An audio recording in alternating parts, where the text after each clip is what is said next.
바리새인과 사두개인들이 와서 예수를 시험하여 하늘로부터 오는 표적 보이기를 청하니 예수께서 대답하여 이르시되 너희가 저녁에 하늘이 붉으면 날이 죽겠다 하고 아침에 하늘이 붉고 흐리면 오늘은 날이 굳겠다 하니 너희가 날씨는 분별할 줄 알면서 시제의 표적은 분별할 수 없느냐. 악하고 음란한 세대가 표적을 구하나 요나의 표적밖에는 보여줄 표적이 없느니라 하시고 그들을 떠나가시니라. 제자들이 건너편으로 갈새 떡 가져가기를 잊었더니 예수께서 이르시되 상가 바리새인과 사두개인들의 누룩을 주의하라 하시니 제자들이 서로 논의하여 이르되 우리가 떡을 가져오지 아니하였도다 하거늘 예수께서 하시고 이르시되 믿음이 작은 자들아 어찌 떡이 없으므로 서로 논의하느냐. 너희가 아직도 깨닫지 못하느냐. 떡 5개로 5,000명을 먹이고 죽은 것이 몇 바구니이며 떡 7개로 4,000명을 먹이고 죽은 것이 몇 광주리였는지 기억하지 못하느냐. 어찌 내 말한 것이 떡에 관함이 아닌 줄 깨닫지 못하느냐.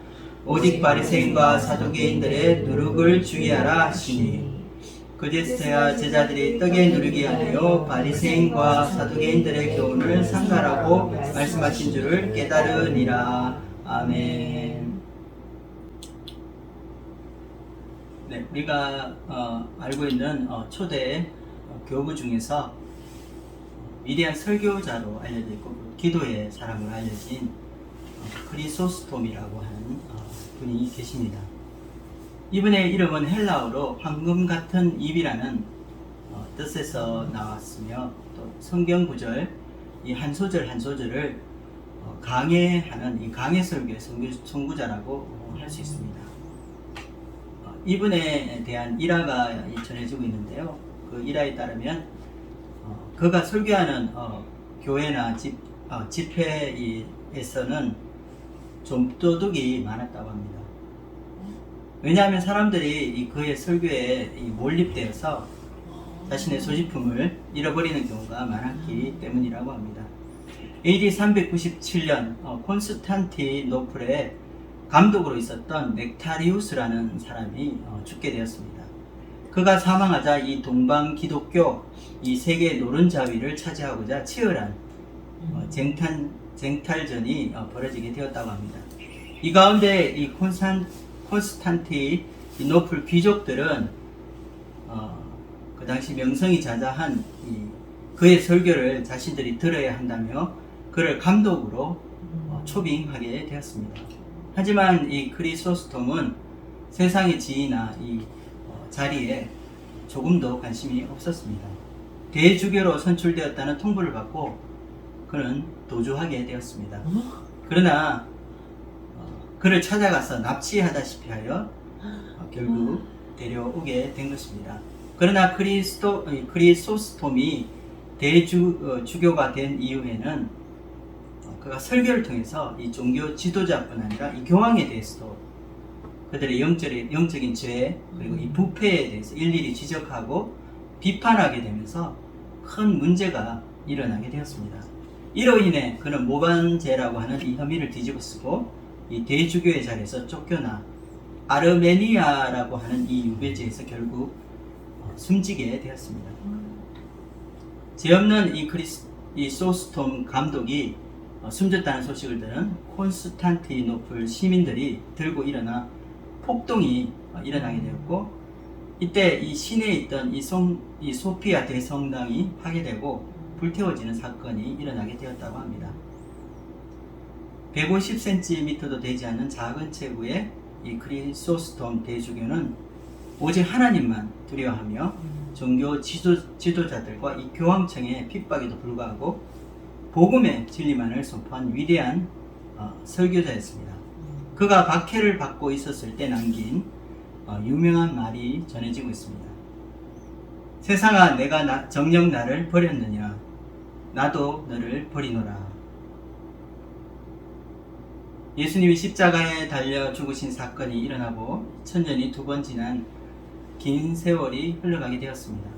십자가를 지시기 위해 골고다를 오르시고 십자가 위에 숨을 거두신 그 시간은 짧은 시간이었지만 이 예수님의 십자가 사건은 그 후 2000년 동안 인류 역사 속에 일어난 수많은 사건과 일들 중에 가장 많은 사람들에게 그리고 가장 많은 영향력을 끼친 사건이라고 말할 수 있을 것입니다. 예수님이 이 십자가에 못 박힌 이 골고다 언덕에 세 개의 십자가가 우뚝 서게 되었습니다. 하나는 우리를 대신해서 예수님이 못 박히심으로 세상이 십자가에 못 박힌 것이고, 나머지 두 개는 앞에 십자가의 결과로 우리의 자아가 십자가에 못 박힌 것이라 할 수 있습니다. 오늘 말씀은 바리새인과 이 사두개인들이 예수님을 찾아와서 시험하기 위해 하늘로부터 오는 이 표적을 구했을 때에 요나의 표적밖에 보여줄 표적이 없다고 하신 예수님의 말씀에 대한 것입니다. 예수님이 말씀하신 이 요나의 표적은 무엇일까요? 오늘날 이 기독교인들과 많은 신학자들은 이 요나의 표적이 바로 3일 밤낮 무덤에 누워 계셨던 주님께서 부활하신 그 기적이라고 말하고 있습니다. 오늘 말씀을 통해 예수님이 말씀하신 이 요나의 표적이 무엇인지 함께 살펴보고, 왜 수많은 예수님의 기적 중에서 이 요나의 표적이 가장 중요한 표적이 되는지 함께 살펴보기 원합니다. 먼저 1절 말씀을 보도록 하겠습니다. 바리새인과 사두개인들이 와서 예수를 시험하여 하늘로부터 오는 표적 보이기를 청하니. 지금까지 우리는 이 바리새인과 이 서기관들이 예수님을 찾아온 사건을 기억하고 있습니다. 그러나 오늘 말씀에는 사두개인이 나옵니다. 바리새인과 이 사두개인의 조합은 자연스럽지 않습니다. 왜냐하면 이들 두 종파가 교리면에서 서로 상충되고 있고 첨예하게 대립하고 있기 때문입니다. 당시 이 바리새인과 사두개인들은 이스라엘의 중요한 이 두 종교 지파를 이루었습니다. 둘 다 모세와 율법을 중요하게 여기고, 그 당시 최고 의결 기관이었던 이 산헤드린 공의원에도 많은 사람들이 속해 있었습니다. 종교와 정치가 함께 결합되어 있었던 이 당시 유대 사회에서 이들은 막강한 권력을 가진 종파였습니다. 이 두 지파의 차이는 바로 교리적인 차이라고 우리는 말할 수 있을 것입니다. 이 사두개인들이 좀 더 보수적이었다고 하며 이 구약 성경 해석에서 문자적인 해석을 주장하였다고 합니다. 하지만 바리새인들은 이 구약 성경뿐 아니라 이 구존으로 우리 입으로 이 전수된 이 장로들의 전통에도 본의를 인정하고 있었습니다. 이들 사이의 교리 사이에 치열한 다툼이 나오는 이 사도행전 23장의 내용을 살펴보면 우리가 알 수 있습니다. 이 사두개인들은 내세를 부정하고 부활을 믿지 않았다는 사실입니다. 그래서 그들은 죽으면 영혼이 사라진다고 믿었습니다. 이들은 눈에 보이지 않는 이 영적인 세계를 부인하는 그런 사람들이었습니다. 그러나 반면 이 바리새인들은 내세를 믿었고 부활도 믿었습니다. 영적인 존재인 천사와 이 사탄의 존재도 믿고 있었습니다. 또한 이들은 특별히 이 사두개인들은 이 대제사장 계열과 관련이 있어서 귀족 엘리트 출신이 많았다고 합니다. 반대로 바리새인들은 이 중산층에 속한 사람들이 많았고, 민족운동의 하나인 이 파르시파에서 나온 종파였습니다. 사두개인들은 개방적이고 또 노마를 통해서 들어온 이 헬레니즘 이 문화와 세력들을 수용하였지만, 바리새인들은 로마와 또 외부 세력에 대해서 굉장히 적대적이고 또 저항하는 그런 다른 점이 있습니다. 이렇게 부자연스러운 이 두 종교 지도자들이 하나가 된 것은 예수님을 대적하는데 그들의 마음을 같이 하였기 때문입니다. 그리고 이들이 온 것은 예수님을 통해서 그들이 믿음을 배우기 위해서가 아니라 예수님을 시험하기 위해서였습니다. 여기서 이 시험이라는 말, 여기서 사용된 이 시험이라는 이 헬라어 용어는 바로 마태복음 4장에 사탄이 예수님을 시험했다는 말과 동일한 단어를 저자 마태는 사용하고 있습니다. 이들은 하늘로부터 오는 표적을 구하였습니다. 우리가 알다시피 예수님이 이루신 기적은 이미 너무나 많이 알려져 있었습니다. 예수님 주변에는 늘 수많은 군중들과 또 무리들, 또 병자들이 따라다녔습니다. 그런데도 이들이 예수님의 또 다른 기적을 구하는 것은 그들의 악한 의도를 보여주는 것입니다. 이들이 하늘로서 오는 표적을 구한 이유는 무엇일까요? 이들이 표적을 구한 것은 표적을 보고 예수님을 믿기 위해서가 아니었습니다. 우리가 예수님을 믿지 않는 세상 사람들을 전도하기 위해서 나가보면 이런 이야기를 많이 하는 것을 듣게 됩니다. 나에게 기적을 보여주시오. 그러면 내가 믿겠습니다. 우리 크리스찬 중에도 하나님 말씀을 쫓지 않고 이 기적을 쫓아 신앙생활을 하는 사람들이 있습니다.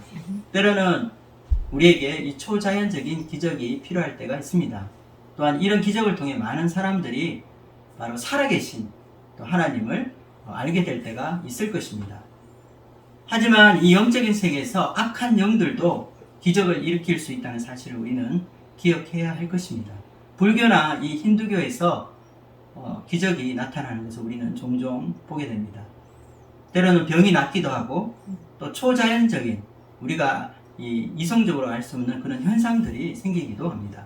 그러므로 기적이 우리의 믿음의 근거가 되어서는 안 되는 것입니다. 또한 기적이라는 것이 우리의 믿음이 성장하는데 도움이 되지 않는다는 사실입니다.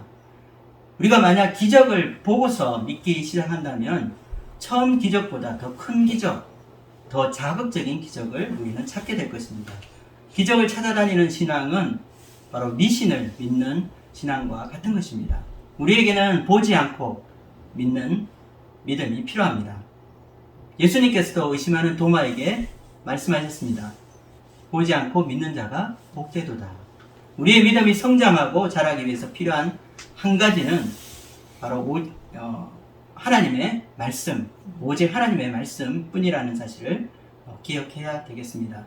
또 다른 표적을 찾고 있는 이 바리새인과 이 사두개인들에게 예수님께서는 어떻게 말씀하셨습니까? 다 같이 2절에서 3절 말씀을 읽어보겠습니다. 예수께서 대답하여 이르시되 너희가 저녁에 하늘이 붉으면 날이 좋겠다 하고 아침에 하늘이 붉고 흐리면 오늘은 날이 굳겠다 하나니 너희가 날씨는 분별할 줄 알면서 시대의 표적은 분별할 수 없느냐. 예수님께서는 유대인들이 보통 이 날씨를 예측하기 위해 자연을 살피고 관찰하는 그 예를 들어 설명하였습니다. 우리가 알다시피 고대에는 기상 관측 기술이 발전하지 못했기 때문에 주로 자연 현상들을 보고 날씨를 예측했습니다. 그래서 유대 전통적인 속담에도 이런 말이 나옵니다. 목자는 밤에 나타나는 붉은 하늘을 기뻐하고 아침에 나타나는 붉은 하늘을 조심한다. 예수님께서는 우리가 자연을 보고 이 날씨를 분별하듯이 역사를 통해 시대를 분별하는 것이 중요함을 말씀하신 것입니다. 여기서 예수님이 말씀하신 이 시대의 표적이라는 표현에서 시대라는 것은 모든 시대를 말하는 것이 아니라 특별히 하나님이 보시기에 중요한 어떤 특정한 시기를 의미하고 있습니다.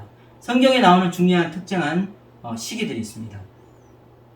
예를 들어 이 모세가 이스라엘을 이 이집트에서 출애굽한 구원한 그 시기, 혹은 메시아가 도래하는 시기, 여호와의 날과 같은 하나님의 심판의 날을 의미할 수도 있습니다. 자연 현상을 보면서 날씨를 잘 분별할 줄 아는 이들이 말세의 때에 이 땅에 임하신 하나님의 아들을 깨닫지 못하고 있음을 보여주고 있는 것입니다. 예수님이 이 땅에 오심으로 하나님의 나라가 도래하게 되었습니다. 바로 새로운 이제까지 오지 않았던 새로운 시대가 시작된 것입니다.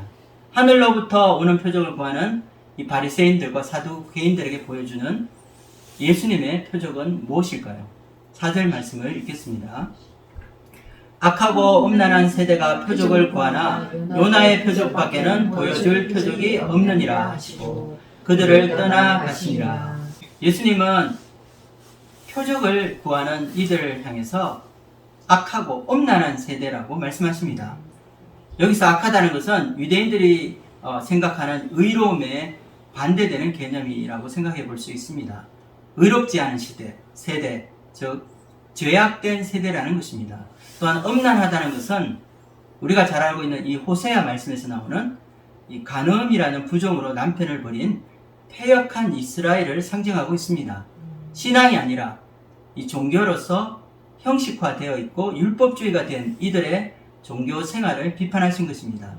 이들에게는 남편 대신 하나님이 없습니다. 이들의 마음에는 권력에 대한 욕심과 세상 자랑으로 가득 차 있습니다. 바로 남편 대신 여호와 하나님을 버리고 그들은 우상 숭배자가 되어 있는 것입니다. 이들은 진정으로 하나님을 경외하는 것이 아니라 기득권을 유지하고 자신의 정치적인 세력을 유지하기 위해 지금 사람들의 인기를 얻고 새로운 지도자로 부상하고 있는 예수님을 견제하고 있는 것입니다. 예수님이 이들에게 주시는 하늘로부터 오는 표적이라는 것은 무엇일까요? 예수님이 말씀하신 표적은 요나의 표적입니다. 예수님께서는 이 요나의 표적 밖에는 악하고 음란한 이 세대에게 보여줄 표적이 없다고 단언하여 말씀하십니다. 여기서 예수님이 말씀하시는 이 요나의 표적은 무엇일까요?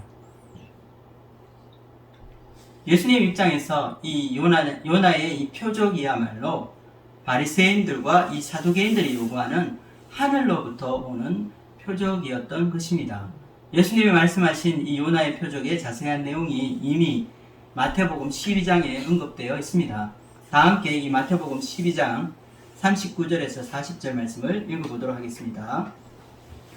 예수께서 대답하여 이르시되 악하고 음란한 세대가 표적을 구하나 선지자 요나의 표적밖에는 보일 표적이 없느니라.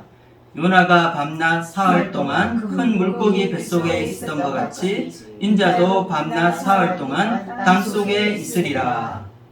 예수님이 말씀하시는 이 요나의 표적의 핵심은 바로 요나가 사흘 동안 물고기 뱃속에 있었던 사건입니다. 바다에 사는 이 큰 물고기라고 우리가 말을 하면 우리에게는 보통 이 고래와 같은 친숙한 이미지가 떠오르지만 고대 근동에 살던 사람들에게 이 바닷속 큰 물고기라는 것은 괴물과 같은 존재라고 할 수 있습니다. 바다라는 것은 고대인에게 있어 이 혼돈과 무질서의 세계였습니다.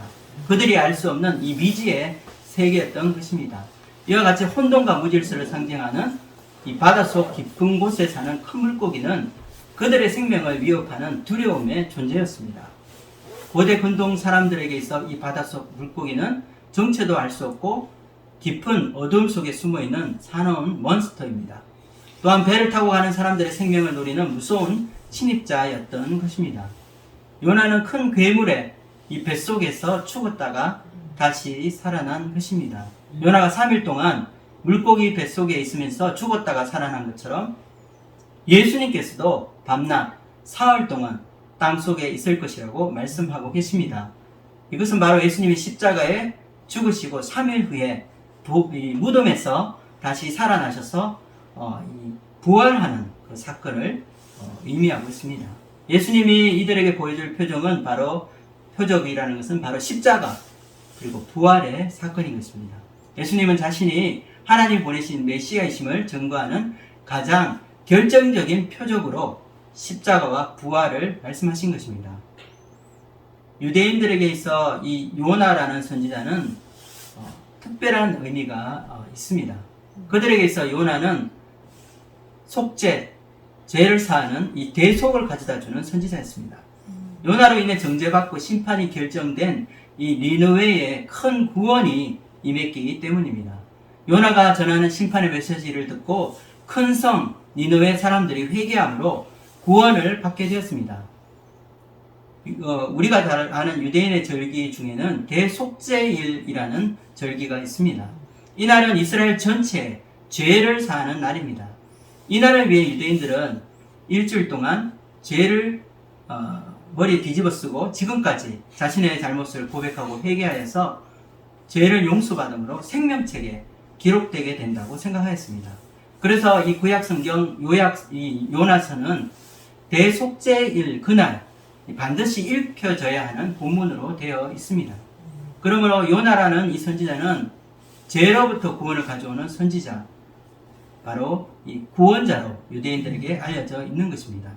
시각장애인의 눈을 뜨게 하시고 병자를 고치시고 귀신을 쫓아내고 또 기적을 일으키는 이 모든 것도 이 메시아의 사역의 일부라고 할 수 있습니다. 그러나 예수님이 보시기에 메시아가 이 땅에 온 가장 큰 이유는 바로 이 십자가 부활 사건에 들어있는 것입니다. 십자가를 통해서 우리를 위한 대속의 죽음을 이루심으로 죄에서 구원을 이루어 주시는 것입니다. 또한 예수님께서는 십자가에 죽으시고 그냥 무덤에 머물러 있지 않았습니다. 요나가 물고기 뱃속에서 3일간 있다가 살아나왔듯이 예수님께서는 죽음에서 살아나셔서 부활하신 것입니다. 이처럼 예수님이 죽음을 이기시고 부활하신 것은 바로 그가 하나님의 아들 메시아이심을 증거하는 가장 큰 증거라고 우리는 말할 수 있을 것입니다. 오늘 이 요나의 표적을 통해서 예수님이 말씀하신 이 십자가, 이 부활의 사건을 통해 우리가 배울 수 있는 것은 무엇일까요? 요즘 우리가 교회에서 잘 사용하는 용어가 있습니다. 진정한이라는 동명사입니다.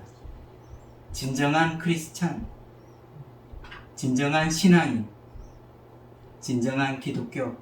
우리는 이렇게 진정한이라는 수식어를 넣어야 하는 시대에 살고 있는 것입니다. 크리스찬이지만 크리스찬답지 않은 사람들이 많기 때문입니다. 기독교이지만 기독교가 아닌 신앙을 믿는 사람들이 많기 때문입니다. 이와 같이 교회와 기독교인들이 세상에서 비난받고 손가락질을 받는 이유가 있습니다. 우리의 신앙이 이 성경과 점점점 멀어지고 있는 이유는 바로 십자가를 놓치고 있기 때문입니다. 요즘 유명한 이 대형 교회에서 들어보기 힘든 설교가 십자가 설교가 되어가고 있습니다. 왜 그럴까요? 사람들이 십자가 설교를 싫어하기 때문입니다. 우리의 신앙이 회복되고 하나님 기뻐하시는 기독교와 교회로 회복하기 위해서는 제일 먼저 우리 신앙의 중심에 십자가가 들어와야 합니다. 저는 오늘 이 요나의 표적밖에 보여줄 표적이 없다고 하신 이 예수님의 말씀을 통해서 두 가지를 함께 나누고자 합니다. 첫째로 우리에게는 예수님의 십자가를 체험하는 신앙이 필요합니다. 하나님을 깊이 경험하고 또 성경적인 그런 건전한 신앙을 가진 사람들의 공통점은 십자가를 깊이 체험했다는 것입니다. 십자가의 복음을 통해 우리 마음에 부어진 하나님의 사랑은 우리를 변화시킬 수 있습니다. 우리의 신앙이 십자가로 돌아가게 되고 십자가의 속죄의 능력을 붙들어야 한다는 것입니다. 여러분은 십자가를 체험했습니까? 이론적으로 십자가를 아는 것이 아니라 삶을 변화시키고 우리 마음의 진정으로 제사함과 자유를 선포하는 이 십자가의 은혜를 여러분은 누리고 계십니까? 김남준 목사님이 쓴 십자가를 경험하라는 책에 보면 이 칼빈주의 신학 사상에 큰 영향을 미쳤던 아브라함 카이퍼 목사님에 대한 예화가 나옵니다. 성경의 이 신적인 기원을 무시하고 신약에 기록된 이 복음의 내용들과 기적들이 전설처럼 취급되는 시절에 태어나 자라게 된 카이퍼 목사님이셨습니다. 복음보다는 합리주의와 이성주의 신앙으로 물들었던 그 당시 상황이 어떻게 보면 오늘날 우리의 교회 상황과 비슷하다는 생각이 듭니다. 한 번은 자신이 목회하던 교회에서 설교를 하고 강단을 내려오는 목사님에게 그 교회의 교인이었던 한 노파가 가까이 와서 목사님에게 이렇게 말했다고 합니다. 목사님, 참 오늘 설교는 유익한 설교였습니다. 그런데 부탁드리고 싶은 것이 있습니다. 다음 주일에는 부디 십자가를 설교해 주시면 좋겠습니다. 그 당시 젊었던 이 카이프 목사님은 그냥 웃으며 지나치게 되었다고 합니다. 그러나 이 노파가 그 다음 주일에도 같은 부탁을 하는 것이었습니다. 그리고 이런 부탁을 매주 계속해서 드리고 있었습니다. 결국 이 카이프 목사님은 이 십자가를 설교하기 위해 성경을 더 깊이 연구하기 시작했고 이로 인해서 영적인 각성, 바로 이 복음의 능력이 이 교회에 임하게 되었다고 합니다. 합리주의와 인본주의적인 이 신학을 버리고 복음의 능력을 회복하게 된 결정적인 계기는 바로 십자가로 돌아간 것입니다. 저도 4년간 커버넌트 이 신학교에서 신학을 공부하고 또 지난 4년 6개월 동안 이 부목사로 섬기면서 신학이라는 것에 매료되었습니다. 신학적인 교리가 사실 우리 신앙의 울타리가 되어서 세속적인 세상 풍조와 힘든 세상살이의 세파로 흔들리고 있는 우리 크리스찬들에게 바람막이 역할을 하는 것은 사실입니다. 그런데 순수한 복음보다 이 이성적이고 교리적인 것에 더 관심을 가지고 있었던 것이 아닌지 자신을 돌아보게 되었습니다. 결혼한 이후에 아내가 저에게 간곡한 부탁을 한 적이 없었는데 한 번은 저에게 부탁을 한 적이 있었습니다. 십자가 설교만 계속 시리즈로 해줬으면 좋겠다는 말을 하였습니다. 한 번도 아니고 쭉 계속해서 해주길 원한다고 부탁하였습니다. 이야기를 듣고 저도 그냥 웃어 넘기게 되었지만 마음 한가운데 남는 것이 있었습니다. 우리가 노력하지 않으면 우리 신앙은 자연스럽게 이성적이고 합리적인 신앙으로 흘러가기 쉽습니다. 그러나 십자가가 우리 신앙의 중심이 되어야 합니다. 십자가의 죽으심으로 과연 예수님께서 십자가의 이 죽으심으로 과연 우리 모든 죄가 사해질 수 있는지 우리 머리로는 이해할 수 없습니다. 하지만 십자가는 우리를 구원하시는 하나님의 능력입니다. 어떻게 한 사람의 죽음이 온 세상의 죄를 다 대속할 수 있는지 우리는 이해할 수 없지만 그러나 우리는 십자가를 우리의 삶 속의 체험을 통해서 우리는 깨달을 수 있습니다. 저는 오늘 말씀을 들으면서 이 십자가 중심의 설교로 다시 돌아가야 하는 필요성을 느끼게 되었습니다. 그래서 우리가 잠언서 말씀이 끝나면 가상 7원의 십자가 말씀을 한번 함께 살펴보고자 합니다. 저를 위해서 기도해 주시기 바랍니다. 나의 신앙이 처음 시작된 것은 바로 십자가부터입니다. 누구나 진실한 신앙인이라면 이 십자가의 뜨거운 경험과 복음의 깊은 체험이 다 있을 것입니다. 복음의 가장 깊은 곳에서는 이 십자가 영적인 체험이 있어야 합니다. 바로 나의 죄가 십자가의 능력으로 사함받았다는 이 은혜의 체험이 반드시 있어야 하는 것입니다. 이것이 없이는 신앙인 혹은 크리스찬이라고 말할 수 없기 때문입니다. 우리 함께 갈라디아서 6장 14절 말씀을 읽겠습니다. 그러나 내게는 우리 주 예수 그리스도의 십자가 외에 결코 자랑할 것이 없으니 그리스도로 말미암아 세상이 나를 대하여 십자가에 못 박히고 내가 또한 세상을 대하여 그러하니라. 사도 바울은 이 갈라디아서 6장 말씀에서 예수님의 십자가 외에는 결코 자신을 자랑할 것이 없다고 선언하고 있습니다. 이것은 이 사도 바울의 가장 중요한 그의 핵심적인 신앙관을 우리에게 보여주는 것입니다. 정말 예수님의 십자가 외에는 아무것도 없고 십자가가 우리의 삶과 신앙의 중심이 되어야 한다고 말하고 있는 것입니다. 자신이 이 전할 복음의 제목도 세상에 선포할 이 하나님의 말씀도 십자가 외에는 없다고 그는 강조하고 있는 것입니다. 그의 자랑은 오직 십자가 뿐입니다. 이것을 위해서 그는 세상이 십자가에 못 박혔다고 말하고 있습니다. 또한 자기 자신도 그리스도를 위해 세상에 대해 십자가에 못 박혔다고 그는 선언하고 있습니다. 예수님이 십자가에 죽으심으로 온 세상이 십자가에 못 박힌 것입니다. 인류 역사상 그토록 위세를 떨치던 이 죄와 사망의 권세가 십자가에 못 박히게 되었습니다. 또한 우리도 십자가에 못 박히게 된 것을 보여줍니다. 예수님의 십자가로 말미암아 우리의 정과 욕심도 십자가에 못 박혔습니다. 여기서 못 박혔다고 할 때 이 헬라 문법상 현재 진행형을 나타내고 있습니다. 한 번 못 박힌 것이 아니라 지속적으로 어제 못 박히고 끝난 것이 아니라 오늘도 그리고 내일도 계속 못 박혀야 하는 것입니다. 내가 십자가에 나의 정과 욕심을 못 박았다면 우리는 오늘도 그리고 내일도 나의 옛사람을 십자가에 못 박아야 하는 것입니다. 이것을 깨닫게 될 때 우리는 온 세상으로 이 자기 자랑을 맡게 되고, 오직 나의 자랑은 예수 그리스도의 십자가밖에 없다고 세상에 선포할 수 있습니다. 십자가만이 나의 자랑이 되기를 소망합니다. 내 신앙에서 다시 십자가의 능력이 회복되어서 그 은혜의 감격을 되찾고 예수님만을 우리가 자랑으로 삼을 수 있기를 기도합니다. 예수님의 십자가를 통해서 나의 정과 욕심을 못 받고 제사함의 은혜를 날마다 체험하는 저와 여러분이 되기를 주님의 이름으로 축복합니다. 둘째로 나눌 것은 우리가 매 순간 바로 순간순간 십자가를 붙들어야 한다는 것입니다.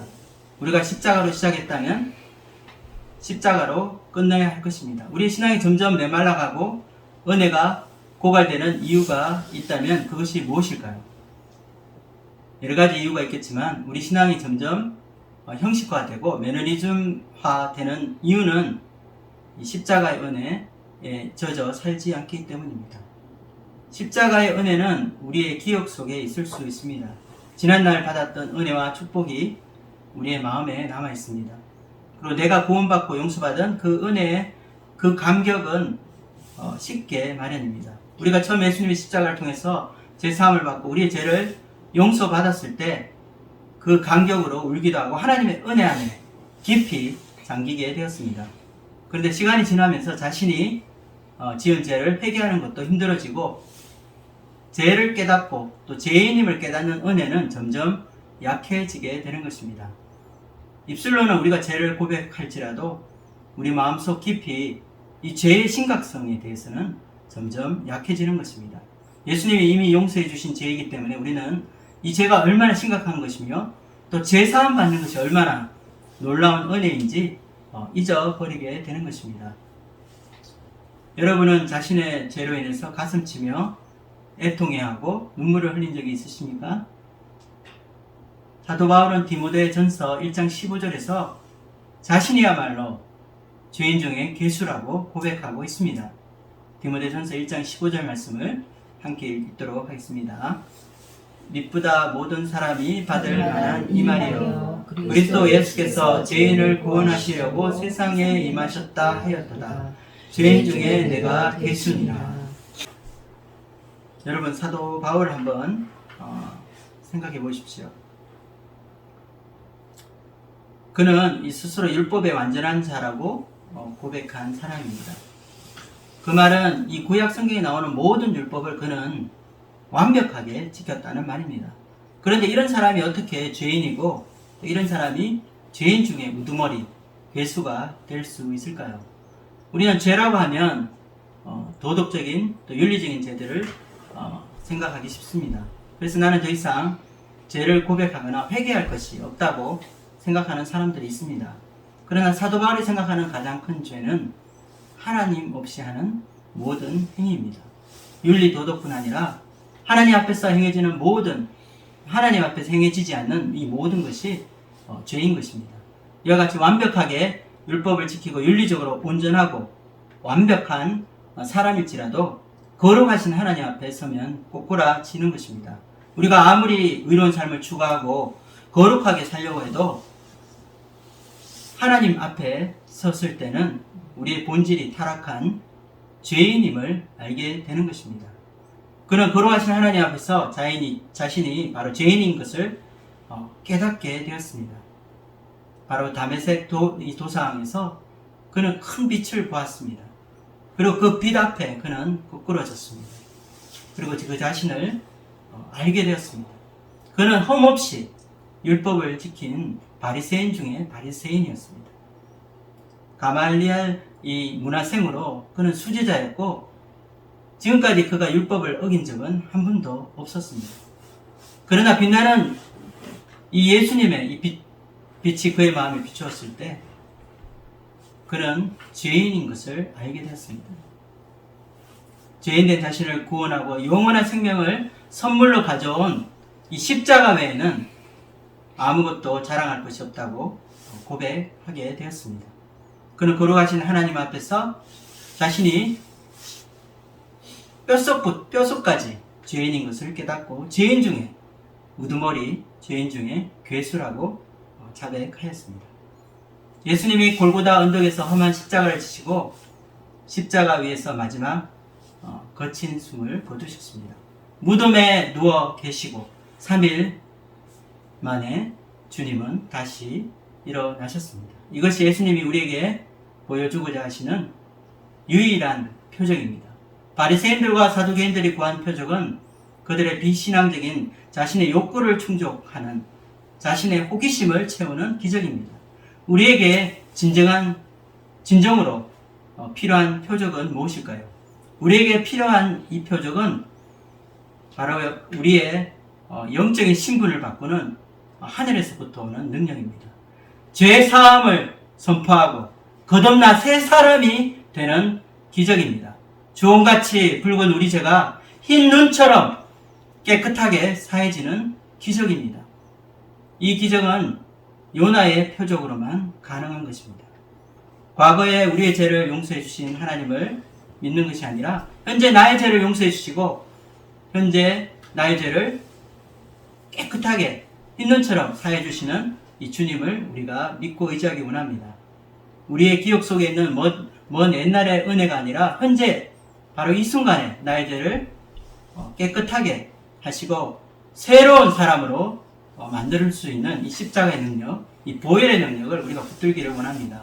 매일 삶 가운데 우리가 십자가의 이 은혜를 붙들고 죄를 이기고 승리하는 저와 여러분이 되기를 주님의 이름으로 축복합니다. 오늘 말씀을 정리하겠습니다. 결론적으로 이 요나는 바다에 사는 큰 물고기, 즉 큰 괴물에 의해 3일 밤낮을 죽음과 같은 시간을 보내었습니다. 그러나 그는 다시 살아나 회개의 메시지를 전하고 니느웨를 하나님의 무서운 심판에서 구원해 주었습니다. 예수님께서는 이 요나의 표적을 말씀하심으로 요나 선지자가 가지고 있는 그 구원의 이미지를 우리에게 보여주고 있습니다. 바로 바리새인들과 사두개인들이 찾고 있는 이 표적, 예수님이 대답하신 이 요나의 표적은 바로 예수님의 십자가, 이 부활을 의미합니다. 모든 사람, 즉 유대인뿐 아니라 이방인들에게 전해지는 이 복음의 핵심이 바로 십자가와 부활입니다. 천하 만민이 예수님의 십자가 복음, 이 부활의 이 복음을 듣고 회개하고 구원을 얻게 되는 것입니다. 예수님의 십자가와 부활의 복음을 듣고 회개하는 자는 장차 있을 하나님의 심판에서 구원을 받고 영원한 생명을 얻게 될 것입니다. 요나의 표적을 통해 우리가 배운 것은 첫 번째로 십자가를 나의 삶 속에서 체험하라는 것입니다. 십자가만이 우리의 자랑이 되기를 소망합니다. 잃어버렸던 이 구원의 감격을 다시 회복하고 십자가의 능력이 우리 삶 가운데 나타나기를 기도합니다. 우리의 매일의 신앙생활에서 십자가만을 자랑하고 십자가의 은혜를 몸소 체험할 수 있기를 기도합니다. 두 번째로 우리는 매 순간순간마다 십자가를 붙들어야 합니다. 구원의 은혜, 이 죄사함의 은혜는 한 번으로 끝나지 않을 것입니다. 지금도 이 시간에도 우리를 향한 이 십자가의 사랑은 계속됩니다.